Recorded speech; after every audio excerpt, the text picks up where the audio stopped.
nós vamos para Atos capítulo 12, e vamos ler o capítulo todo. Atos 12, os irmãos acharam? Amém? Diz assim: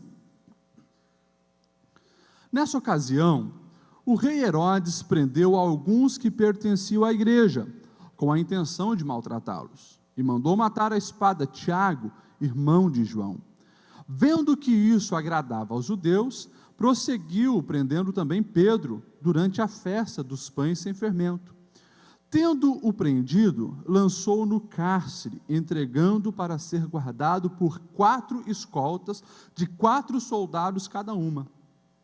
Herodes pretendia submetê-lo a julgamento público depois da Páscoa. Pedro, então, ficou detido na prisão, mas a igreja orava intensamente a Deus por ele. Na noite anterior ao dia em que Herodes iria submetê-lo a julgamento, Pedro estava dormindo entre os soldados, preso com 2 algemas, e sentinelas montavam guarda à entrada do cárcere. Repentinamente apareceu um anjo do Senhor, e uma luz brilhou na cela. Ele tocou no lado de Pedro e o acordou. Depressa, levante-se, disse o anjo. Então as algemas caíram dos punhos de Pedro. O anjo lhe disse: vista-se e calce as sandálias. E Pedro assim fez. Disse-lhe ainda o anjo: põe a capa e siga-me. E saindo, Pedro o seguiu, não sabendo que era real o que se fazia por meio do anjo. Tudo lhe parecia uma visão. Passaram a primeira e a segunda guarda, e chegaram ao portão de ferro que dava para a cidade. Este se abriu por si mesmo para eles, e passaram. Tendo saído, caminharam ao longo de uma rua, e de repente o anjo deixou. Então Pedro caiu em si e disse: agora sei, sem nenhuma dúvida, que o Senhor enviou o seu anjo e me libertou das mãos de Herodes e de tudo o que o povo judeu esperava. Percebendo isso, ele se dirigiu à casa de Maria, mãe de João, também chamado Marcos, onde muita gente se havia reunido e estava orando. Pedro bateu à porta do alpendre, e uma serva chamada Rode veio atender. Ao reconhecer a voz de Pedro, tomada de alegria, ela correu de volta sem abrir a porta e exclamou: Pedro está à porta! Eles, porém, disseram: você está fora de si? Insistindo ela em afirmar que era Pedro, disseram-lhe: deve ser o anjo dele. Mas Pedro continuou batendo, e quando abriram a porta e o viram, ficaram perplexos. Mas Pedro continuou batendo, ficaram perplexos. Mas ele, fazendo-lhe sinais para que se calasse, descreveu como o Senhor havia tirado da prisão e disse: contem isso a Tiago e aos irmãos. Então saiu e foi para o outro lugar. De manhã, não foi pequeno o alvoroço entre os soldados, quanto ao que tinha acontecido a Pedro. Fazendo uma busca completa e não o encontrando, Herodes fez uma investigação entre os guardas e ordenou que todos fossem executados. Depois, Herodes foi da Judéia para Cesareia, e ali permaneceu durante algum tempo. Ele estava cheio de ira contra o povo de Tiro e Sidom. Contudo, eles haviam se reunido e procuravam ter uma audiência com ele. Tendo conseguido o apoio de Blasto, homem de confiança do rei, pediram paz, porque dependiam das terras do rei para obter alimento. No dia marcado, Herodes, vestindo seus trajes reais, sentou-se em seu trono e fez um discurso ao povo. E eles começaram a gritar: é a voz de Deus e não de homem.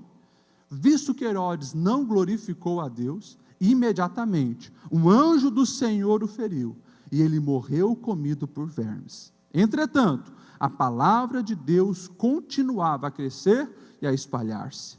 Tendo terminado sua missão, Barnabé e Saulo voltaram de Jerusalém, levando consigo João, também chamado Marcos. Amém? Pode sentar.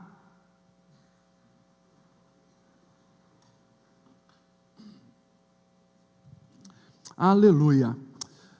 Meus irmãos, aqui nós temos então continuação da história do crescimento da igreja, expansão do reino de Deus, e nós agora voltamos um pouco a cena para Jerusalém. No capítulo anterior, nós focamos um pouco na cidade de Antioquia, Antioquia da Síria. E agora nós voltamos para Jerusalém, porque o relato de Lucas inicia dizendo que voltou uma intensa perseguição em Jerusalém. E agora, pela mão de um homem chamado Herodes. Nós vimos lá atrás, depois da conversão de Saulo, que a perseguição à igreja tinha diminuído. O texto até diz que a igreja desfrutou de um tempo de paz, mas a perseguição voltou. Antes, não que tinha sido extinguida a perseguição ao povo de Deus, mas havia sido diminuída. As pessoas tinham se espalhado, o evangelho chegou a muitas outras cidades, devido à expansão ocorrida, da consequência da perseguição, e agora nós vemos então essa perseguição retornando com tudo, através de Herodes.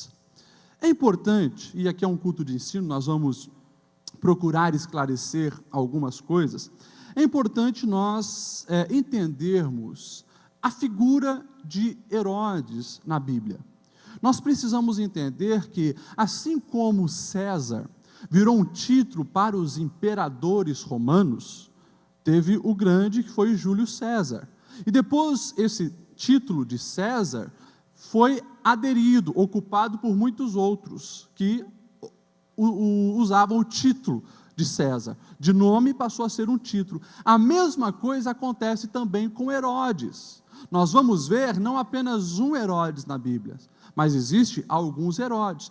Tudo começa com aquele Herodes o Grande, lá do início dos evangelhos. Se lembra aquele Herodes que, quando descobre, através dos viajantes, né, os magos, alguns chamam rei magos, né, que vieram seguindo a estrela e chegaram à região ali da Judéia, e ali falaram para o rei: olha, nós vimos uma estrela vindo até Belém. Aquele Herodes Grande que daí manda os seus soldados ir até Belém e matar as crianças, foi o primeiro Herodes, chamado de Herodes o Grande. Ele tinha uma parceria com os judeus, porque tinha reformado o templo, e ficou muito conhecido. Ele tinha o governo praticamente de todo o local onde hoje é o país de Israel. Só que esse Herodes o Grande, ele morre, e os filhos, netos, sobrinhos, vão usar o título Herodes também para si. Então nós vamos ver a Bíblia falando de alguns Herodes. Nós vamos ver um tal de Herodes Filipe, nós vamos ver Herodes Antipas, João Batista. E quando Jesus ele já estava adulto, nós vamos ver João Batista ser morto por um desses Herodes. O Herodes, nesse caso, era o Herodes Antipas, que havia usurpado Herodias, que era a esposa de Herodes Filipe. Então são muitos Herodes. Nós agora estamos falando já de um outro Herodes, que esse era neto daquele Herodes o Grande. Herodes o Grande, ele teve muitas mulheres, uma delas era judia, ele casou pelo menos 10 vezes, aquele que matou as crianças em Belém. E uma das suas esposas, ela era de sangue judeu, que era uma princesa do tempo da linhagem dos Macabeus. Ele casa-se com essa judia, chamada Mariana, que era uma judia de classe alta, tem um filho chamado Aristóbulo, e esse Aristóbulo vai ser pai desse Herodes, que depois ele vai ficar conhecido como Herodes Agripa. Esse Herodes Agripa, ele havia ganhado do imperador Calígula alguns povoados para reinar, porque ele havia ajudado Calígula a se tornar imperador, e depois que o imperador Calígula morreu, ele ajuda o imperador Cláudio a subir no trono, e Cláudio diz assim: então agora nós vamos destituir as terras do seu tio, de Herodes Antipas, e passar a ti. Então toda a Judéia passa a ser agora governada por esse rei, o rei Herodes Agripa, que é o que nós estamos falando então agora no capítulo 12. Esse Herodes Agripa, ele então, sendo também de sangue judeu, porque a sua mãe, a sua avó, na verdade, era de sangue judeu, ele se identifica com a perseguição aos cristãos, e também, para ganhar popularidade com os judeus, manda perseguir a igreja. Ali em Jerusalém, nós tínhamos a cúpula, os apóstolos estavam em Jerusalém. Pedro, Tiago e João, os apóstolos que eram mais chegados ao Senhor, estavam ali liderando a igreja. E nós vamos ver então o Herodes prendendo primeiro Tiago, aquele que era irmão de João, que andava com Jesus, que estava sempre com Jesus. Depois de prender, ele então mata, assassina Tiago. Quando Herodes faz isso, acontece um alvoroço no meio dos judeus e todos aplaudem a atitude de Herodes. Nossa, ele vai então agora voltar a perseguir a igreja ferrenhamente. Quando Herodes percebeu que os apóstolos, a igreja, podia ser, uma jogada para ele ganhar popularidade, o que ele manda fazer? Vamos prender o líder dos líderes. É Pedro, aquele que pregou e 3.000 aceitaram a Jesus, aquele que está aí coordenando as coisas. Vamos prender Pedro. Então, nós vamos ver já no início desse capítulo, Herodes prendendo a Pedro. E é interessante que eles prendem os apóstolos, nesse caso prende Pedro, e colocam uma guarda acirrada, para que não houvesse a mínima possibilidade de Pedro escapar. Nós vamos ver a guarda de Pedro sendo composta por pelo menos 4 grupos de soldados, e cada um desse grupo tinha 4 soldados, ou seja, tinha pelo menos 16 soldados, era que estava ali guardando, para que Pedro não fugisse. Provavelmente Herodes soube daquilo que aconteceu lá atrás, narrado no capítulo 5, que prenderam os apóstolos e receberam libertação. De repente eles estavam lá no templo pregando, e todo mundo pensou que ele estava dentro da cadeia. Então, para prevenir que Pedro não escapasse, colocou pelo menos 16 homens ali guardando ele. Os teólogos afirmam que provavelmente eram 18, porque tinham os 4 grupos de 4 soldados, e o texto vai dizer que algemado, um em cada mão do apóstolo, tinha também um outro soldado. Isso não acontecia. A guarnição romana geralmente prendia o bandido num só soldado. A mão direita era algemada na mão do soldado. Mas como prevenção para que Pedro não escapasse, nas 2 mãos ele estava ali algemado. E o texto diz então que na noite, onde Pedro iria, depois que acordar, ser condenado, ser julgado, ele então recebe o livramento de Deus. É interessante, quando nós olhamos primeiro aqui no versículo 6, diz assim: na noite anterior ao dia em que Herodes iria submetê-lo a julgamento, Pedro estava dormindo entre os 2 soldados. Nós estamos falando de marcas de igreja, e aqui nós já temos uma marca da verdadeira igreja. A verdadeira igreja, quem é um verdadeiro cristão, quem é sim verdadeira igreja, sabe descansar em Deus. Eu acho fantástico isso aqui. Na noite, que seria a última noite de Pedro, ele sabia que no outro dia ele iria acordar, ia para julgamento e não tinha como escapar desse julgamento. Seria como o próprio Jesus. Provavelmente ofereceria uma troca por um outro bandido. Os judeus já tinham tudo arquitetado, de condenar Pedro e matar Pedro, assim como Tiago havia sido morto também. E Pedro estava dormindo.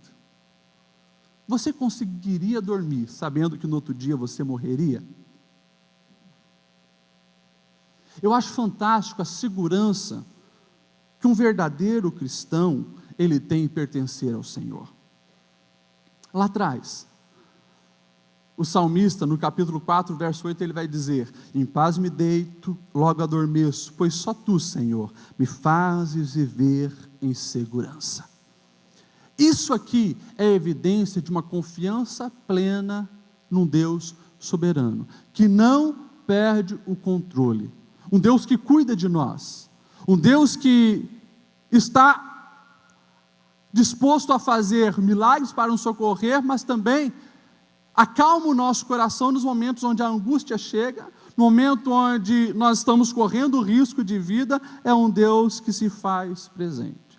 Isso aqui não acontece apenas porque ele se encaixava na categoria de um cristão. Isso aqui é a categoria de um cristão verdadeiro. Isso aqui evidencia que Pedro, ele acreditava plenamente em Deus. e tinha convicção do que ele acreditava. Ele sabia que terminando a vida aqui, o céu o esperava. Ele sabia para onde estava indo. Ele sabia também, e eu acho fantástico isso, que aquilo que ele deixa de legado era sim coisas que iriam continuar na eternidade.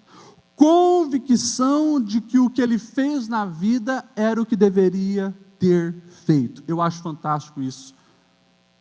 Convicção que está deixando um legado. Convicção que gastou cada dia, cada esforço, cada momento naquilo que tem valor eterno. Você tem convicção de que aquilo que você está construindo na vida não são castelos de areia? Dormir, sabendo que morreria no outro dia, é fantástico. É muita certeza de que não viveu aqui na terra para acumular tesouros na terra, como Jesus vai dizer, Mateus 6:20, mas ele tinha certeza que tinha completado a sua obra, que o tempo que lhe foi confiado, ele investiu em coisas eternas, e aí poderia descansar em paz. Pedro não estava sendo assolado pelo fantasma do remorso. Pessoas, quando vê a morte de frente, geralmente passa um filme todo na sua cabeça. E como é maravilhoso você poder olhar para trás e dizer: valeu a pena, valeu a pena, posso descansar em paz. No ano 2013 ou 2014, eu não me lembro, uma autora australiana chamada Bronnie Ware, né? Ela escreveu um livro intitulado Antes de Partir. Esse livro ela escreveu baseado nas suas experiências, no cuidado com pacientes terminais. E ela pôde perceber que muitos, sabendo que a morte está chegando, vivem dias de agonia, arrependimento e remorso. Sabem que a morte está chegando, mas não conseguem descansar o coração. E nesse livro, ela vai narrar alguns dos arrependimentos principais das pessoas. Entre eles, ela diz que um dos grandes arrependimentos das pessoas é ter vivido para suprir a expectativa do mundo. Ter vivido para suprir a expectativa do mundo.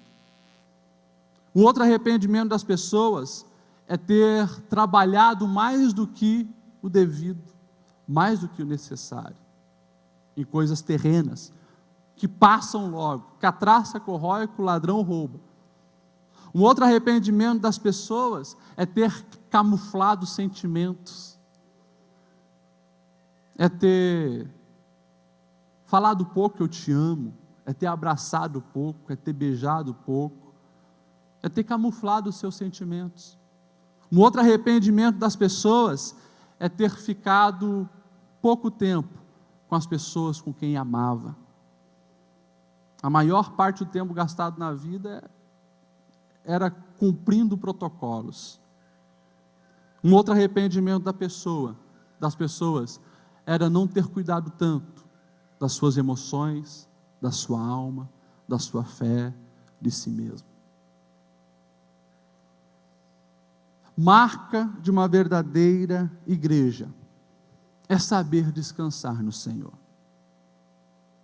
Se você soubesse que morreria amanhã, como você estaria nessa noite? Conseguiria dormir? Nós vemos uma geração que, mesmo não sabendo que morrerá amanhã, já tem perdido o sono. Será que nós estamos preparados para morrer? Será que nós estamos preparados para chegarmos diante do Senhor hoje, se nós morrermos hoje, apresentando as mãos cheias, dizendo: Senhor, eu gastei a minha vida naquilo que tem valor eterno. Está aqui. As pessoas que tu confiaste a mim, os filhos que tu confiaste a mim, os amigos que confiaste a mim. Eu procurei ser exemplo, procurei levar aos teus pés, procurei estar engajado na tua obra, procurei fazer aquilo que tu deixaste como legado, levar a luz do teu evangelho, amar pessoas, amar gente. Como nós chegaremos diante de Deus? Pedro nos deixa um grande exemplo. Ele descansa no Senhor, na noite onde ele estaria perto da morte. Mas, como o texto diz, e nós vemos aqui, Pedro não morre. Pedro não morre, porque ele recebe o livramento do Senhor. Estava preparado para morrer. Pôde descansar num dia que seria dia de angústia.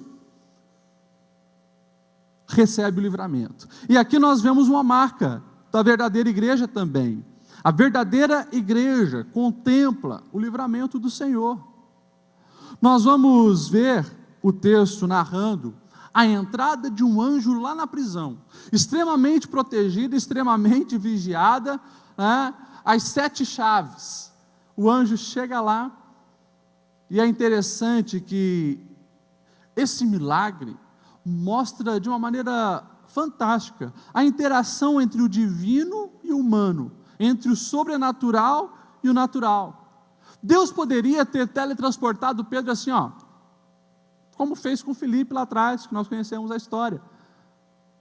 Deus podia ter pegado Pedro de dentro da cadeia e colocado lá na casa de Maria, mãe de João Marcos. Poderia. Agora, olha que fantástica a maneira que acontece. Pedro dormindo, o anjo vem com uma luz enorme que invade aquele lugar, toca em Pedro e desperta ele.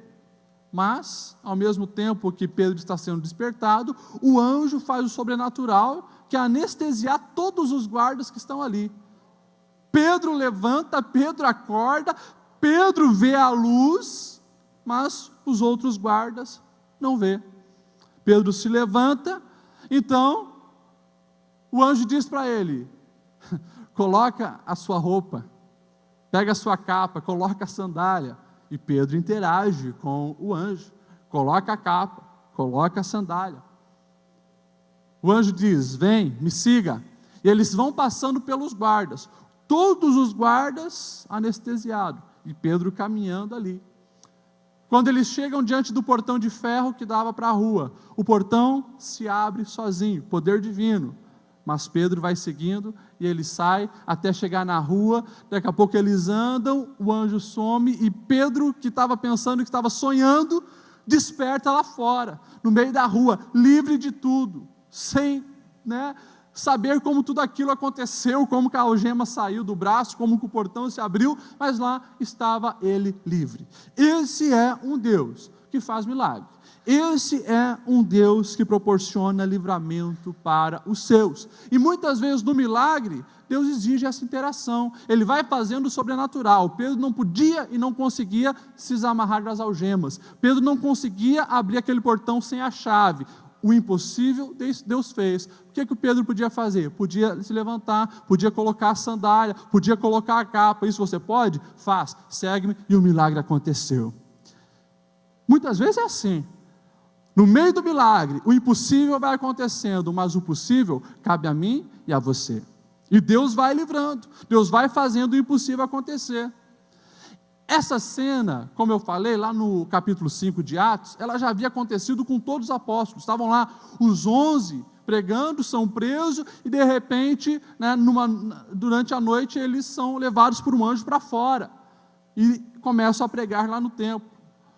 Quando nós falamos de livramento, não tem como a gente citar todas as passagens da Bíblia, mas ela é recheada de milagres de livramento. Você vai ver desde Noé na arca, desde Davi sendo livrado das mãos de Golias, desde os jovens na fornalha, sendo livrado da mão de Nabucodonosor, desde Daniel sendo jogado na cova dos leões, mas recebendo livramento. Deus é um Deus que intervém e faz sim milagre na vida daqueles que estão aliançados com Ele, que confiam nele.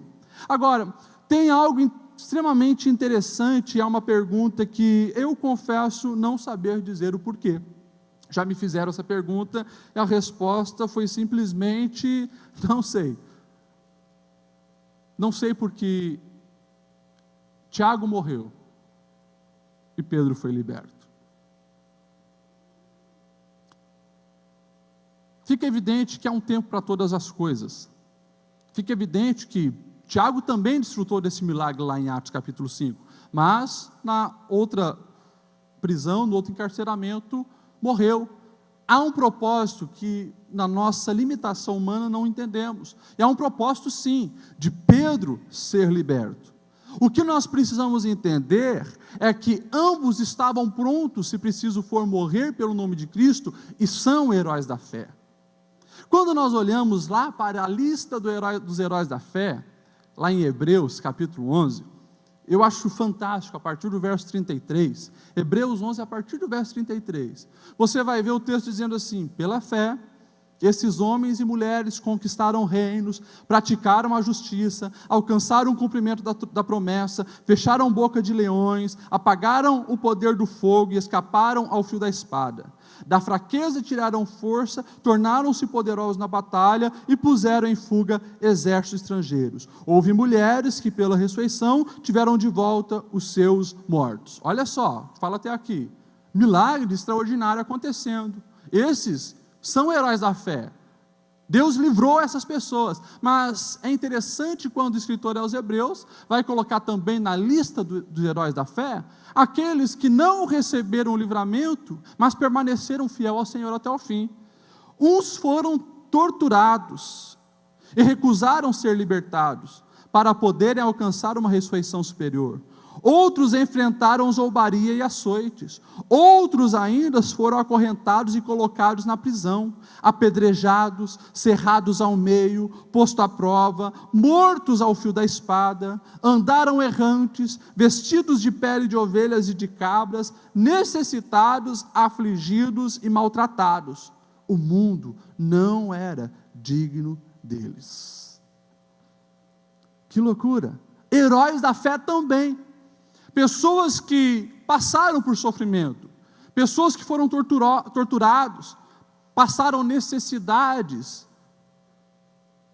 também são heróis da fé, porque permaneceram fiel ao Senhor.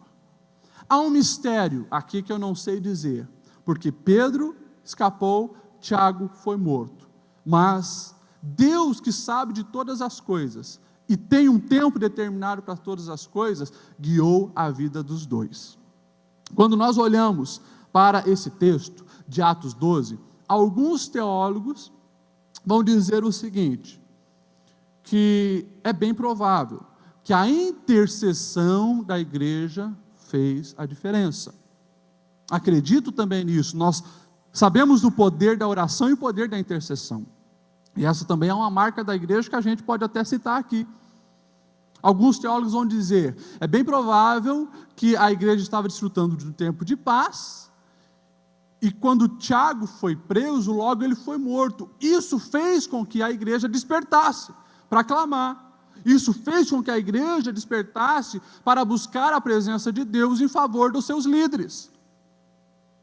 Acredito nisso também. E nós vamos ver o texto de Atos capítulo 12, verso 5, dizendo, Pedro então ficou detido na prisão, mas a igreja orava intensamente a Deus por ele. Aqui temos uma marca da igreja. A verdadeira igreja conhece o poder da oração. Lá em Atos 1, em Atos 2, nós já falamos sobre a oração, que a verdadeira igreja não negligencia a oração, e um dos fatores que não negligencia a oração é isso aqui, a verdadeira igreja conhece o poder que há na oração. Pastor, explica isso detalhado, a oração é um mistério. Eu não consigo explicar detalhadamente como funciona a oração, mas Deus fez da oração um meio para que o reino dele venha e aconteça em nosso meio. Tudo o que acontece em prol do reino, você pode ter certeza, é também oração da igreja, clamor da igreja. Há mistérios e mistérios e mistérios por trás da oração. Jesus nos ensinou a orar dizendo: o pão nosso de cada dia nos dá hoje. Mas Deus não quer que as pessoas se alimentem? Para que pedir? O Senhor Jesus nos ensinou a orar: Senhor, venha o teu reino. Mas Ele não é soberano? Por que Ele vem e já não implanta o reino sem oração? O Senhor Jesus disse: orai ao Senhor da seara para que mande ceifeiros para a sua seara. Não é intenção de Deus que o Evangelho se propague? Por que nós temos que pedir? Não sei, é um mistério, mas eu entendo que através da liberdade que nós temos, o livre-arbítrio, Deus usa o mecanismo da oração, da intercessão, do clamor, para que o reino dele venha a ser implantado aqui na terra. Por isso, precisamos orar. Por isso, precisamos clamar. Quando nós olhamos para a palavra de Deus, seja Novo Testamento ou seja Antigo Testamento, a gente vai ver a oração tendo um efeito fantástico. Tiago vai dizer lá no capítulo 4, sobre o poder da oração do justo. A oração de um justo pode muito em seus efeitos. É a oração de um justo. E lá atrás nós vamos ver um justo Abraão clamando pelo seu sobrinho Ló. Nós vamos ver um justo Moisés clamando pelo povo rebelde de Israel. Nós vamos ver lá atrás Ana clamando por um filho, Deus ouvindo, respondendo.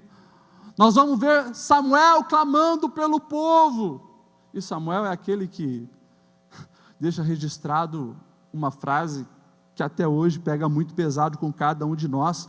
Ele diz: longe de mim esteja deixar de orar por vocês e pecar contra o Senhor. Samuel. E nós vemos ele sempre clamando pelo povo e Deus respondendo com misericórdia.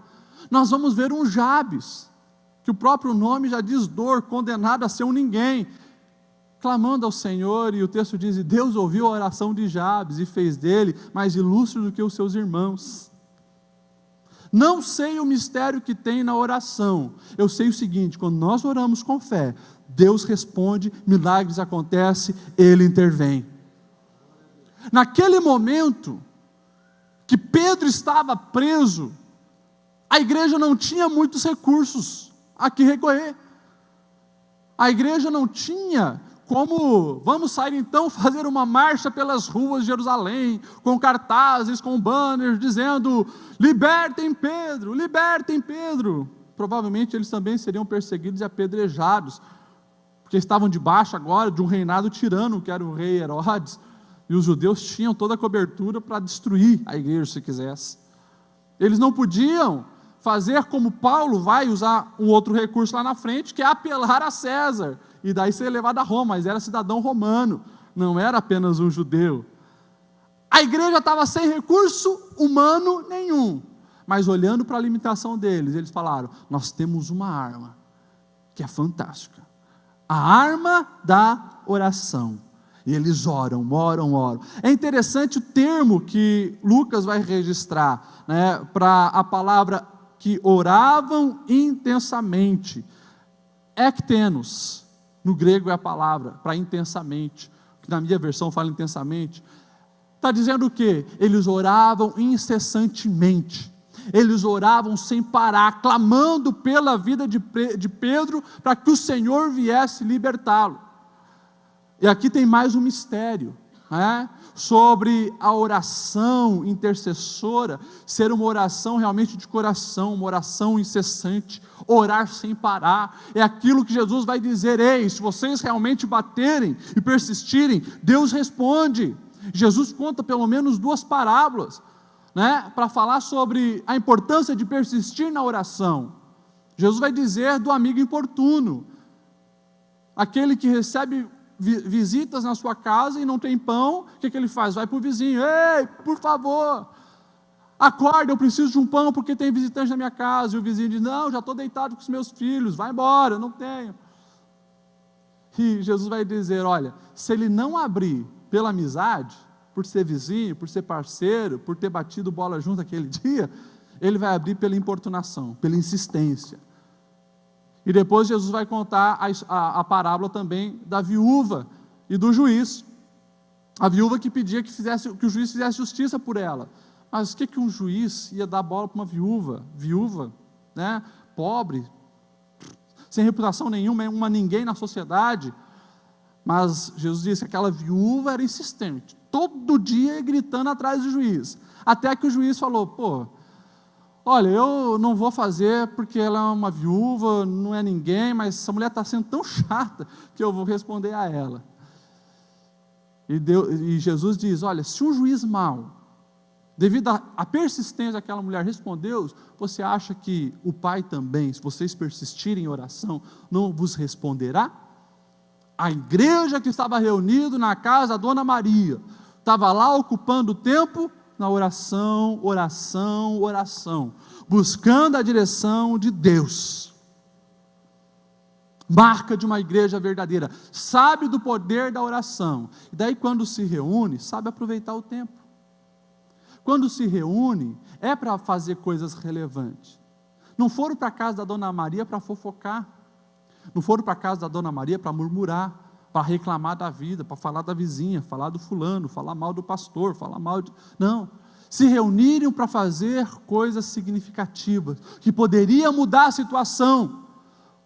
Não temos acesso a governantes, não temos acesso a dinheiro, não temos acesso ao exército romano, temos acesso a quem? Temos acesso a Deus. E quem tem acesso a Deus, tem acesso àquele que é onipotente, que pode fazer todas as coisas. Usaram o poder da oração, e Deus respondeu, libertando Pedro. Glória a Deus. Quando nós descobrirmos cada dia mais o poder da oração, meus irmãos, nós vamos levar isso muito mais a sério, muito mais a sério. Deus responde quando lágrimas são derramadas em sua presença, quando há insistência, quando há perseverança, quando nós clamamos sem parar pelos nossos filhos. Ei, se esse Deus é onipotente, se esse Deus é um Deus que livra, não fique quieto, não fique quieta. Quando as cadeias das más amizades vêm amarrar os seus filhos, ora, clama. Não fique quieto, não pare de clamar.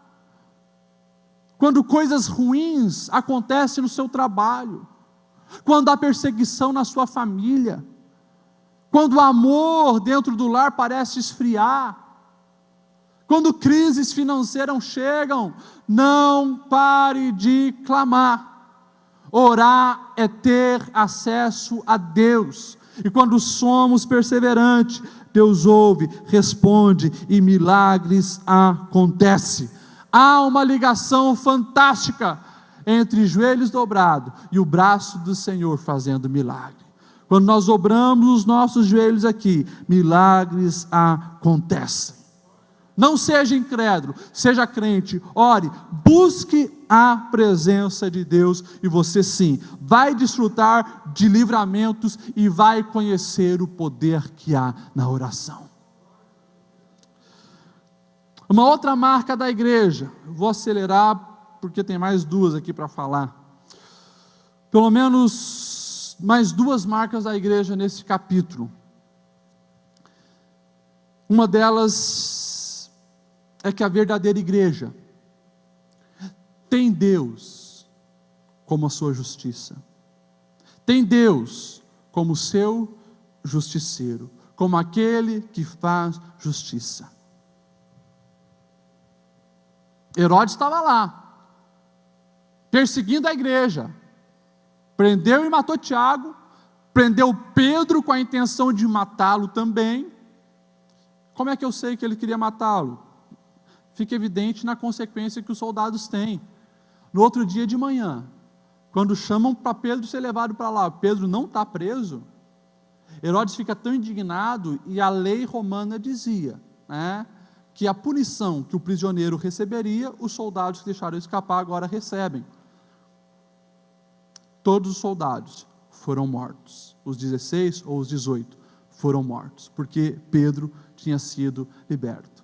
Por isso lá na frente, nós vamos ver nos capítulos na frente, que o carcereiro que tinha prendido Paulo, quando vê que as paredes caíram, ia se matar, era melhor ele mesmo tirar a própria vida do que morrer por mão dos outros e sofrer tortura antes de morrer.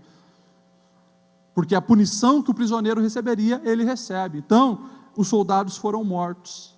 E lá estava Herodes, fazendo as suas maldades. Quando ele vê que Pedro escapou, era a minha carta na manga para fazer uma politicagem aí com os judeus, o que ele faz? O texto diz que, como ficou um clima meio estranho em Jerusalém, ele sai um pouco de cena e vai passar um tempo em Cesareia. Olha só, fugindo de problema. Lá estava o Herodes, o bonzão, fugindo do problema. Plantou um monte de porcaria ali. Deu um probleminha aqui, vou para cá. Foi para Cesareia, e lá tinha um outro problema com o pessoal de Tiro e Sidom, porque ele havia proibido, agora transações econômicas, entre o povo de Tiro e Sidom com ali a região de Israel. Então o pessoal de Tiro e Sidom estava agora querendo fazer uma média também com ele, e pede para Blasto, que era amigo do rei, uma audiência ao rei. Blasto consegue. Então, certo dia, na audiência pública, Herodes, ele pega, coloca suas roupas, e os historiadores dizem que ele tinha uma roupa que era de linho de prata, e era algo muito brilhante. Quando batia a luz do sol, aquilo lá resplandecia e parecia mesmo um anjo de luz. E lá estava ele agora, diante do pessoal de Tiro e Sidom, e ele começa agora a falar, dar um discurso maravilhoso, e o pessoal começa a aplaudir, a engrandecer ele. Não sei se era para fazer média, ou se queriam mesmo reconhecer ele como uma divindade, como era uma cultura no Império Romano. Começam a dizer: isso não é voz de homens, mas isso é voz de Deus. E o texto diz que Herodes aceitou aquilo para si, se colocou no lugar de Deus e não deu glória ao verdadeiro Deus. Na mesma hora, um anjo do Senhor fere Herodes, ele cai morto, e algo também assombroso acontece, porque geralmente para vir vermes comer, precisa estar alguns dias no caixão apodrecendo a carne, mas na mesma hora que ele cai, vermes vêm e começam a comer o corpo de Herodes. O que é isso? Justiça de Deus. Deus fazendo justiça com aquele que havia perseguido a igreja. Pastor, um Deus de misericórdia mata? Mata. Nós estamos falando do tempo da graça. Já falamos lá atrás do caso de Ananias e Safira, que também caíram mortos. Ei, Deus é um Deus misericordioso, com amor infinito, mas a justiça dele é perfeita. A justiça de Deus é perfeita. Entenda isso. Deus não precisa, meus irmãos, das nossas ajudas para defendê-lo. Nós precisamos da ajuda de Deus. Deus não precisa da nossa ajuda. Você acha que essa multiplicação de zombaria com o Evangelho vai ficar sem punição? Você acha que muitas e muitas mortes que acontecem hoje não são punição de Deus?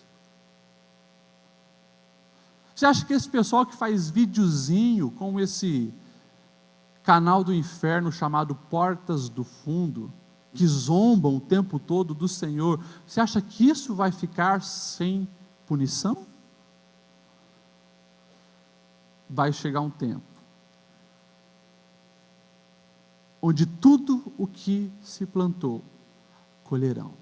Se não se arrependerem, se não forem para debaixo, como a igreja, da graça do Senhor. Porque o que é o plano divino de Deus? O que é o plano da salvação? É a ira de Deus despejada sobre a humanidade. Jesus veio porque, sabendo que a humanidade não resistiria a isso, bloqueia a ira de Deus, que era para cair sobre nós, cai sobre Jesus. E quem vai para debaixo dessa graça, conhece essa misericórdia que nos livra do pecado, nos livra do inferno, nos livra de uma condenação eterna. Agora, quem não vai para debaixo dessa graça, pode ter certeza, vai sim sofrer duras consequências. Por isso existe inferno. Se não existisse inferno, não existiria um Deus justo. O inferno existe. E todos aqueles que não estão debaixo de Jesus, debaixo dessa graça, serão lançados no lago de fogo. Isso é o Evangelho, isso é o plano da salvação. Se não existisse inferno, Jesus não tinha sentido. Se não existisse inferno, a vinda de Jesus, a morte dele na cruz, seria para pagar o quê? Pecado de quem? Existe o inferno, porque existe um Deus justo. Então, meus irmãos, nós precisamos entender uma coisa: Deus é justo e faz justiça por nós. Agora deixa eu pegar um pouco mais pesado com vocês. Eu vou falar a palavra justiceiro, mas não pega no termo pejorativo de Hollywood, né? Que é aquele cara maluco que sai matando todo mundo, não. Justiceiro é aquele que promove a justiça. Deus, Ele é o nosso justiceiro. No dia a dia, quando alguém tenta te prejudicar, quando alguém tenta puxar o seu tapete, quando alguém fala mal de você, quando alguém humilha os seus filhos, quando alguém pratica coisas erradas tentando te destruir, a proposta do Evangelho não é a gente revidar. A proposta do Evangelho não é eu também vou ferir, vou machucar, vou falar mal dele, vou caluniar também ele, não. A proposta do Evangelho é confia no Senhor, Deus está cuidando de você, a justiça, Ele que faz. Olha o que Paulo vai escrever aos Romanos capítulo 12, verso 19: amados, nunca procurem vingar-se, mas deixe com Deus a ira, pois está escrito: minha é a vingança, eu retribuirei, diz o Senhor. E toda vez que a gente tenta fazer justiça com as próprias mãos, você pode escrever, vai estar piorando a situação. Confie em Deus, deixa que Deus fará justiça no tempo certo. E isso é um motivo para regozijarmos, acalmar o nosso coração, sabendo que os nossos inimigos são inimigos de Deus, porque eu estou aliançado com o Pai. Deixa eu correr aqui, ir para o último, mas não esqueça, ninguém que toca num filho de Deus ficará impune. Lembre-se sempre de Herodes, tocou na igreja, mexeu na igreja, e por isso estava ali, colhendo as consequências das suas decisões. E por último, para finalizar, vou só citar porque o tempo foi embora. Marca de uma verdadeira igreja: entende o tempo certo de Deus para a sua vida. E eu falo isso baseado no último versículo, que diz assim: tendo terminado sua missão, Barnabé e Saulo voltaram de Jerusalém, levando consigo João, também chamado Marcos. O capítulo anterior, lá no final do capítulo 11, nós vamos ver um profeta se levantando, o profeta Ágabo se levantando e dizendo: olha, Deus me revelou que vai vir uma grande fome, principalmente sobre a região da Judéia, onde está Jerusalém. E depois dessa profecia, a igreja se reúne e diz assim: pega esse dinheiro, coloca na mão do Saulo, coloca na mão do Barnabé, para eles levarem como recurso para a igreja, para os presbíteros lá de Jerusalém. E eles fazem isso, vão para lá. E agora, depois de algum tempo, nós vamos ver Saulo e Barnabé retornando para Antioquia. O que eu aprendo com isso? Jerusalém ainda era a cidade principal do cristianismo, era lá o lugar onde Jesus havia morrido, ressuscitado, era lá onde a igreja iniciou, era lá onde né, era o lugar, era a cidade. Mas Saulo e Barnabé, eles entendem que o chamado de Deus para a vida deles não era naquela cidade. Eles vão, ficam um tempo lá, suprem as necessidades financeiras da igreja, mas o chamado deles não era para ficarem permanentemente em Jerusalém. Então, eles ficam no tempo certo e voltam para Antioquia continuar a obra do Senhor. Entenda isso, tudo tem o tempo e o propósito. A verdadeira igreja, o verdadeiro cristão, ele sabe disso. Se Deus confia um ministério na sua mão, um departamento, vidas na sua mão, fique naquele lugar, naquela posição, naquele cargo, no tempo que Deus determinou. Busque estar atento à vontade do Senhor. Não fique querendo cargos, não fique querendo lugares, porque são mais visíveis. Ei, olha o exemplo aqui de Saulo, olha o exemplo de Barnabé.